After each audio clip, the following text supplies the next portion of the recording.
तुम्हारे पास ही बैठी है तुम्हारी मौत, इंच भर का भी फासला नहीं है, कब तुम्हें पकड़ लेगी पता नहीं। एक क्षण और बचोगे या नहीं इसका भी भरोसा नहीं, कल होगा या नहीं कोई भी नहीं कह सकता। मैंने सुना है एक सूफी कहानी, एक सम्राट ने रात स्वप्न देखा कि एक काली भयंकर छाया ने उसके कंधे पर हाथ रख दिया है। लौट के देखा, घबरा गया, थर थर कांपने लगा। सपने में भी ऐसे तो बहादुर आदमी था, युद्धों में लड़ा था, तलवारों से खेला था, तलवार की धार ही उसकी जिंदगी थी, मगर थर थर कांप गया। पूछा तू कौन है? वह काली छाया खिलखिला के हंसी और उसने कहा मैं तेरी मौत हूं और तुझे आगाह करने आई हूं कि कल सूरज डूबने के पहले तैयार रहना, मैं लेने आ रही हूं। इधर सूरज डूबा उधर तू डूबा। ऐसी बात सुन के कोई सो सकता था? फिर नींद टूट गई, आधी रात थी, पसीना पसीना था सम्राट। उसी क्षण खतरे के घंटे बजाए गए, सेनापति इकट्ठे हो गए, मगर सेनापति क्या करेंगे मौत के सामने? घुड़सवारों ने सारे महल को घेर लिया, नंगी तलवारें चमकने लगी रात के अंधेरे में, लेकिन नंगी तलवारें क्या करेंगी मौत के सामने? घुड़सवार क्या करेंगे? तोपों पर गोले चढ़ा दिए गए, मगर तोपों के गोले क्या करेंगे? तब वजीर ने सम्राट को कहा आप ये क्या कर रहे हैं? सपना तो सपना है, यहां सच सपने हो जाते हैं, आप सपने को सच मान के चल रहे हैं। यहां सत्यों का भरोसा नहीं है, आप सपने का भरोसा कर रहे हैं। फिर ये सब इंतजाम व्यर्थ है। अगर कुछ इंतजाम ही करना हो तो ज्योतिषियों को बुलाया जाए, जो आपका हाथ देखें, आपकी जन्म कुंडली देखें और तय करें कि सपने में कुछ अर्थ है या नहीं। बड़े बड़े ज्योतिषी बुलाए गए, बड़े बड़े मनस्विद बुलाए गए, उस समय के जो होंगे सिगमंड फ्रायड, जुंग, एडलर, उन सबको बुलाया गया। पंडितों की जैसी आदत होती, विवाद उनका धंधा है, निष्कर्ष पर तो पंडित कभी पहुंचते ही नहीं, बकवास उनका व्यवसाय है। बड़े बड़े पंडित बड़े बड़ी पोथियां लेके आ गए और बड़े विवाद मच गए कि स्वप्न का क्या अर्थ। कोई एक अर्थ करे, कोई दूसरा अर्थ करे, कोई तीसरा अर्थ करे। तुम अगर किसी सिगमंड फ्रायड को मानने वाले के पास जाओ तो तुम्हारे स्वप्न का एक अर्थ होगा। अगर तुमने शंकर जी की पिंडी देखी सपने में, वो कहेगा ये जन्नेन्द्रिय और कुछ भी नहीं। सावधान, तुम्हारे भीतर कामुकता का भयंकर रूप उठ रहा है, तुम जरा अपने से बच के रहना।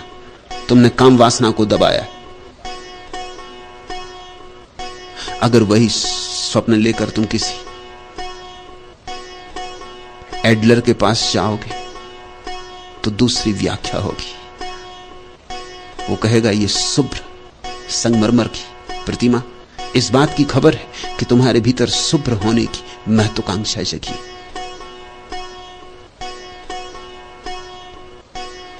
और अलग अलग लोगों के पास अलग अलग व्याख्याएं होंगी। जितने मनोवैज्ञानिक उतनी व्याख्याएं, जितने हाथ देखने वाले उतनी व्याख्याएं।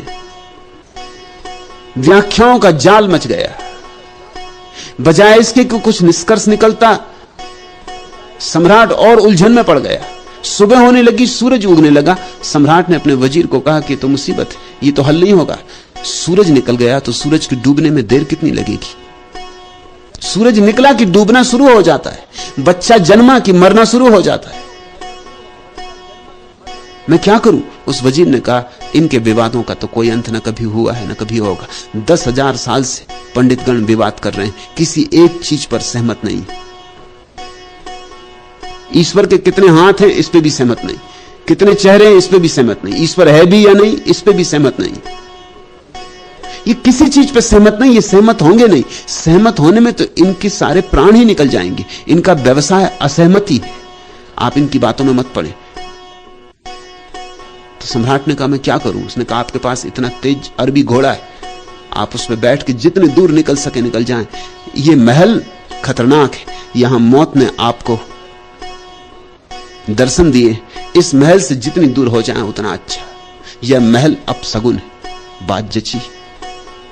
सम्राट अपने घोड़े पर सवार हुआ और भागा। बड़ा तेज घोड़ा था। सैकड़ों मील निकल गया सांझ होते होते। बड़ा खुश था। जब सांझ को सूरज डूबने के करीब आखिरी किरणें अस्त होती थीं, उसने एक बगीचे में जाके दमिश्क के अपने घोड़े को बांधा। घोड़े को बांध के बड़े प्रेम से उसे गले लगाया, घोड़े को थपथपाया और कहा कि धन्यवाद है तेरा कि तू सैकड़ों मील दूर ले आया उस अपशगुन के स्थान से। लेकिन तभी फिर खिलखिलाहट की हंसी सुनाई पड़ी। पीछे लौट कर देखा, वही मौत खड़ी थी, वही काला चेहरा। सम्राट ने कहा, क्या तू फिर आ गई?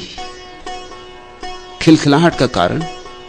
उस मौत ने कहा कि धन्यवाद तुम्हें नहीं देना चाहिए घोड़े को, मुझे देना चाहिए, क्योंकि मैं बड़ी चिंतित थी, क्योंकि मौत तुम्हारी इस झाड़ के नीचे घटना है और मैं डरी थी कि घोड़ा तुम्हें समय पर ले पाएगा, यहां पहुंचा पाएगा या नहीं पहुंचा पाएगा।